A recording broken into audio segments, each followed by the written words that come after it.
What a joy that you have found us for this podcast.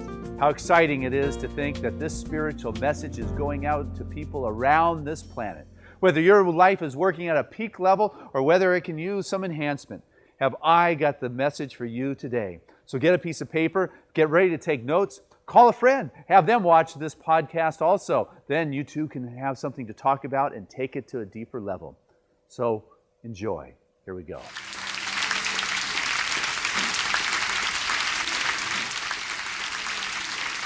Well, good morning, Seaside. What a joy it is to be here with you in this new year, this fabulous new year of 2008. How exciting for us to start the first Sunday of the year together. It almost feels, it's kind of dark outside, but it's not raining. You talk about the power of Spirit wanting us to come to church. I don't know what it is, but it is just fabulous to be able to start the year off with you.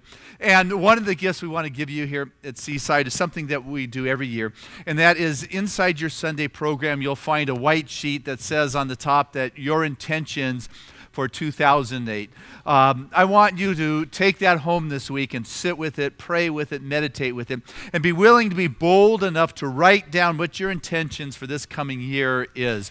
And we have in the back of the sanctuary in our little prayer center what we call our goal chest. And it's in the back. It sits there all year right underneath our prayer table. And in the back is Sharon. She's the practitioner today. There's always somebody in the back on Sundays holding the light, being a vortex through which that Spirit flows. And so I want you to take advantage of this gift to you, to fill out what your goals and intentions for 2008 are. Put that down on there and put it in a self-addressed, sealed, stamped envelope. Self-addressed so you get it back, sealed so I don't read it, and stamped so I don't have to pay for it. So we put a lot of 2-cent stamps on it, and it sits all year under there. So do that. The practitioners pray on it all year. So it's a gift to you to do that.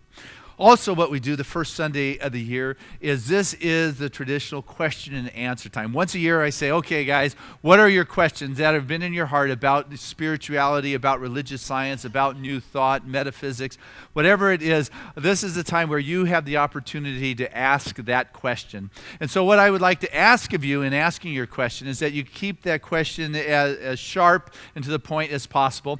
And it's not about your storytelling because I'm the one who's talking today. And so no storytelling, just sharp question what it is, and what I'll do is I'll repeat it so it gets picked up on the tape or the CD. So with that said, you have any questions for me? I might have an answer, I might not, but yes, right there. How does religious science address the concept of heaven and hell? What's really interesting about that question is my little 7 or 8-year-old on Thursday asked me that question in a sense this week. And because you asked about traditional heaven and hell, he didn't ask me about that. But, okay, traditional heaven and hell down there, up there. My dad's had a dog for 14 years called Duchess, and this was a little Jack Russell, and all this dog ever did was bark, bark, bark, bark. It was not really my picture of what a dog should look like and act like, but it was a well-loved family pet. But Trevor did not enjoy going to the house because the dog always barked. But Duchess is no longer with us.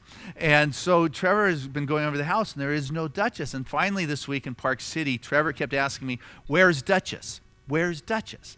And I said, Duchess is in heaven with Grandma. I thought that was a good enough answer. So what does my little 8-year-old say is, where's heaven? So the good answer is heaven is within. Well, I can just imagine the little guy thinking of a dog barking inside of him. So that one doesn't work. Even though Jesus said heaven is within, that's pretty traditional. It doesn't work for a little 8-year-old. So I thought, well, the next pat answer is, heaven and hell, they're states of consciousness. Yeah, Dad, right. What's consciousness? What's a state of consciousness? So I really had to dumb it down in a sense, or figure out how could a little guy understand it. And what I've been working with him is that, Trevor, you're not your body. Trevor, you've got this body. You're in this body. You're in this world expressing this body. And so same with Duchess. And Duchess is free of her body now. And heaven is a place where you're free of this stuff to live in joy, to live in happiness, to express your true essence and purpose. And so I thought, wow, what a great description of heaven. And can't we be doing that here now? That's heaven here now, as well as being free, because what happens after 50, 60, 70, 80, 90, 100 years, we get so beat up along this way that it's difficult for us to live our joy and our happiness in a sense of freedom that is here. And when we're not doing it is when we are in our hell. And for some reason, he seemed to get the joy and happiness thing, whether it's expanded beyond here or here now. So that's kind of a sense for heaven and hell. Next question. People who get sick and illness and challenge and disease and difficulties and pain and struggle and all that so-called dark negative stuff that takes us to our knees in the dark night of the soul and says, God, why me? They are ways in which we can get our soul lesson if we're paying attention. See, I'm a firm believer that you don't have to get it through pain and sickness and illness. I'm a firm believer in no pain is just fine with me. And that's why you have a vision and you use all this creative energy and the spiritual power to create your vision, your goals, your dreams, and your intentions. And sometimes on our path, we are not paying enough attention. And what happens with the illnesses, and what's important to remember is that there is no large or small. Okay? So if you're dealing with a cancer or you're dealing with a scratch, in the God space, there is no large or small. And so you might as well begin to pay attention and learn and to get it. And what I've also come to realize when it comes to the healing of the illness or the difficulty or the dis-ease, healing does not always look like I think it should look like. Sometimes a healing, a perfect healing, is a transition, is the death of the physical body. It is the freeing of the soul so they once again can live with the joy, the self-expression, and the freedom. So what I believe that the bumps in the road or the dis-eases in our life are opportunities for us to slow down and once again reflect and say, where is God here? What is it that I am to receive and to understand? How is my personal lesson plan being delivered to me here? And so what happens with the dis-ease in our life or the lack of harmony or the struggle is it gets us to pay attention. And a lot of times what is necessary for people to step back to spirit is a bump in the road that says, wake up. You know, you are the creator of your reality. And so dis-ease, not that I am ever going to think about creating the pain or the difficulty or an accident in my world. It is the result of the sum total of my thinking. It's not a thought that thought this, but rather it is the sum total that has brought me into alignment with the experience that is going on in my life. And the blessing with that, by taking responsibility, is I am not a victim. Things don't just happen to me. It isn't just my DNA that brought it into my world, but rather somehow I am involved with its creation, gives me the power to be the creator, to extrapolate myself from the dis-ease, the illness, and the discomfort. So with the taking the responsibility for its creation comes the ability to create in your world the wonderful blessings that your soul came here to do. And the body, once again, is respondent to that soul of Candace who is utilizing this body. And the body absolutely has this infinite intelligence that knows how to heal itself. And when that spirit is greater than any situation that is going on and aligns itself with the truth of its being, it can dissolve, neutralize, eradicate, and eliminate any of the illness that is in our life. So, all right. Yes. All right. So feeling and emotion, how you differentiate, and is that a creation? And you know, one of, I think, our purposes, not purpose, one of our spiritual practices upon this planet that we get to work with is to become that objective observer of our own life. And what happens is emotion sucks us into the activity of of life, of the pain, of the difficulty. If somebody betrayed you, there's emotions there, there's feeling there, there's a whole bunch of garbage there. And, if there is passion, there is feeling, there's emotion. And there is nothing wrong with feelings and emotion. What happens is when we are able to become the observer of what is going on, then we can begin to choose to go with it or step away from it. But what happens is we no longer are giving our power away to it, because there is a lot of power to anger that can get one motivated to take that right action. There is a lot of beauty to surrendering to one's feelings. So there's nothing wrong per se with feelings and emotions. It is just being able to not give away our power and be a victim to an energetic that is moving through your body, moving you in a direction that you do not want to go. And so as we move down our spiritual path, what happens is I begin to see myself responding to what is going on here and deciding whether I want to go with it or not go with it. And feelings tend to be more of the real, where the emotions tend to filter a lot through our belief system. And so the difference between those two is the feelings tend to be that which is coming from source, and emotions tends to come from our belief system. So, thank you, Martha. Yes. Sorry. Why is it so hard to embrace our divinity when we're born into this body? Well, for some people it is difficult. You take a look at the little children, and they are living in their divinity. They are living in their bliss. They are clear that their purpose in this world is to play, to live in joy and happiness. It is as we evolve down this path of adulthood that we begin to take on the burden of responsibility as opposed to the joy of creation. We begin to think that it rests on us as opposed to not on that source that moves through us. And so what happens is that we get indoctrinated, we get educated, and we get brainwashed by the propaganda of the culture, and we talk about a collective consciousness.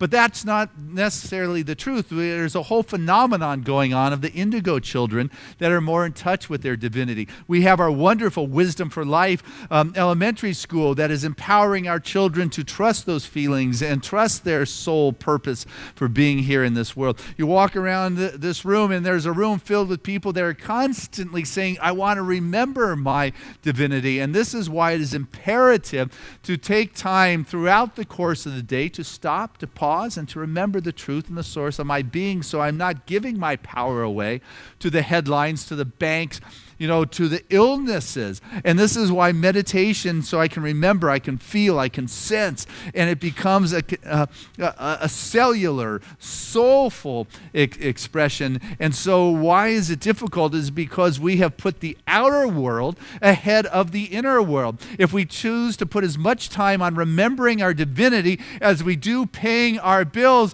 we would all be walking on water.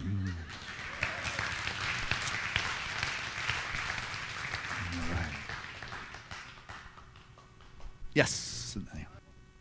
So the question here is, I'm talking about the joy of the children that we see in the twinkle of the majority of their eyes, but what about the ones that come into this world with their difficulties, with their physical challenges, or in an environment where it is abusive, or whatever the story may be that does not facilitate that joyous expression? For me, and we get into this in the Science of Mind classes. I encourage everyone. The foundation class is starting Tuesday night. I'm teaching that. Come on out. We do more of these conversations.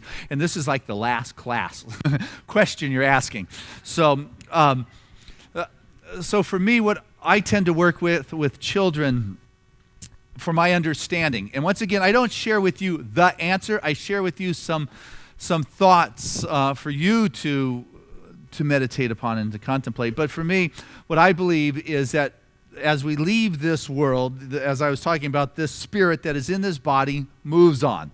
We tend to be able to accept that fairly easily. Ernest Holmes, the founder of religious science, he spoke about the continuity of the individual soul that is forever expanding.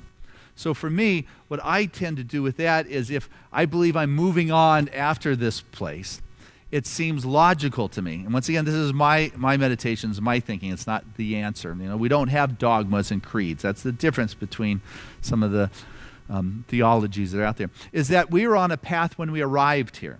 That we did not just become aware at the time of conception. You look into a young child, baby, you've seen their eyes. There's a wisdom there. There's a knowingness there. There's an ancient soul that has been traveling.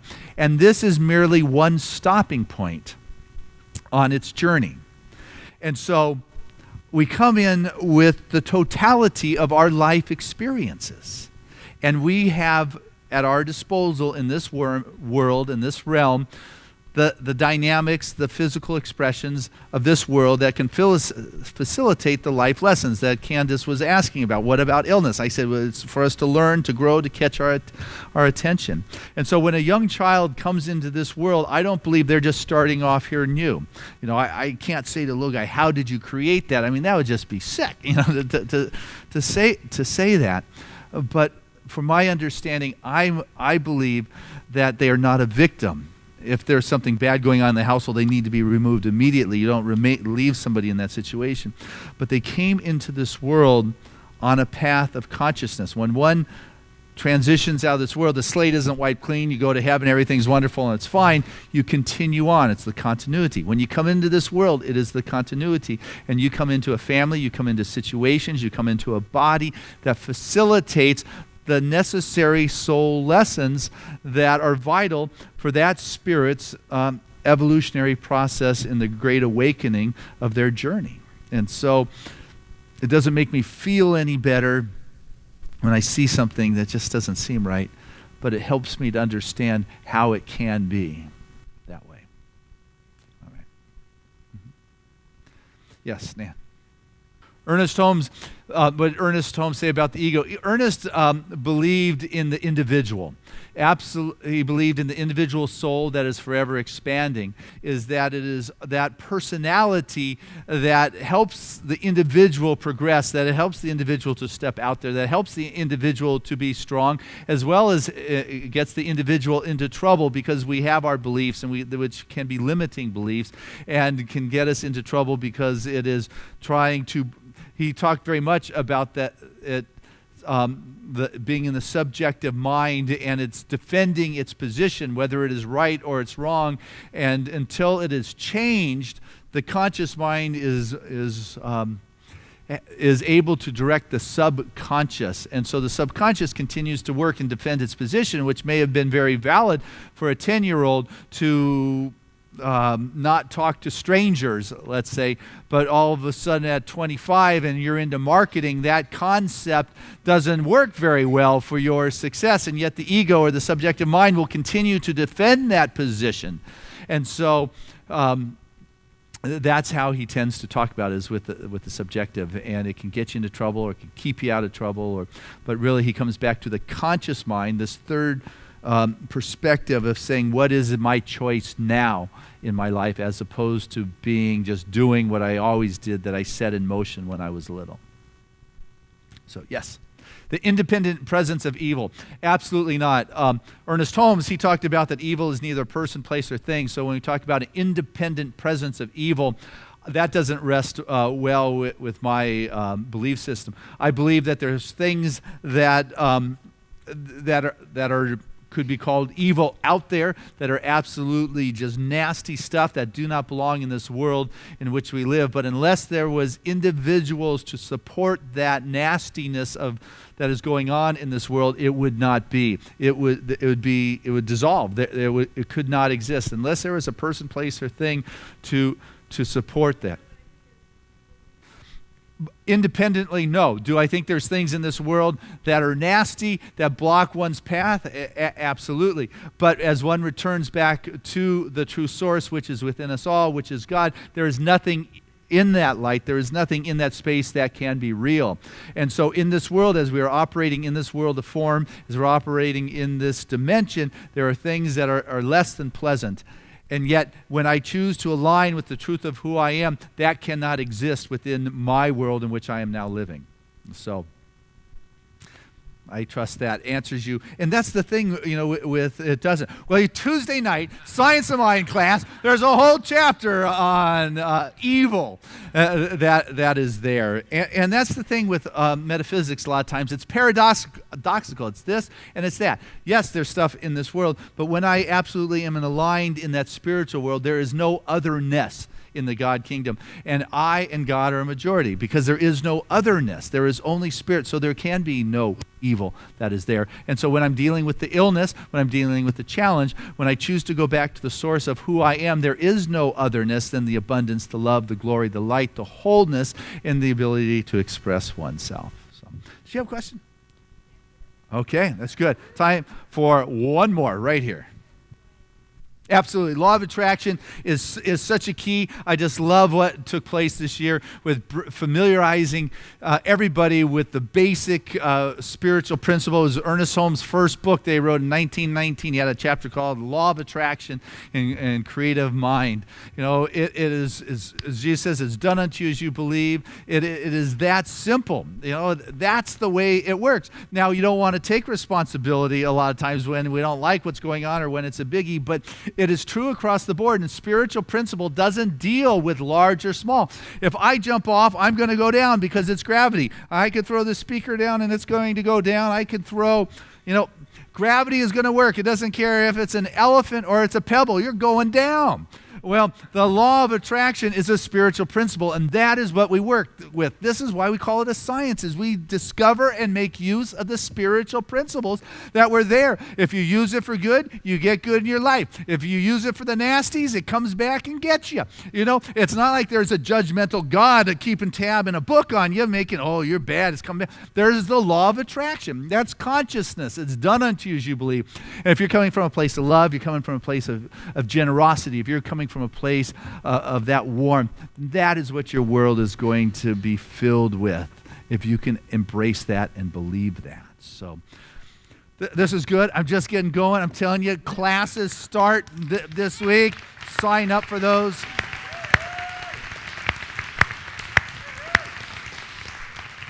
Also want you to know that if you've got a burning question you want answered right now, that right after the service, Reverend Diane does the basics of Science of Mind the first Sunday of every month. And, and if you're not a big Charger fan, go see her. She is there to answer the basic questions. I'm glad nobody asked me if I prayed for the Chargers, would they win?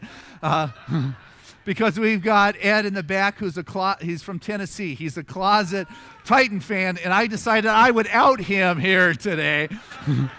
So, knowing that people are praying on both sides of the game. Hey, keep it going. Let's bring back to the stage Leonard Patton and Peter Sprague.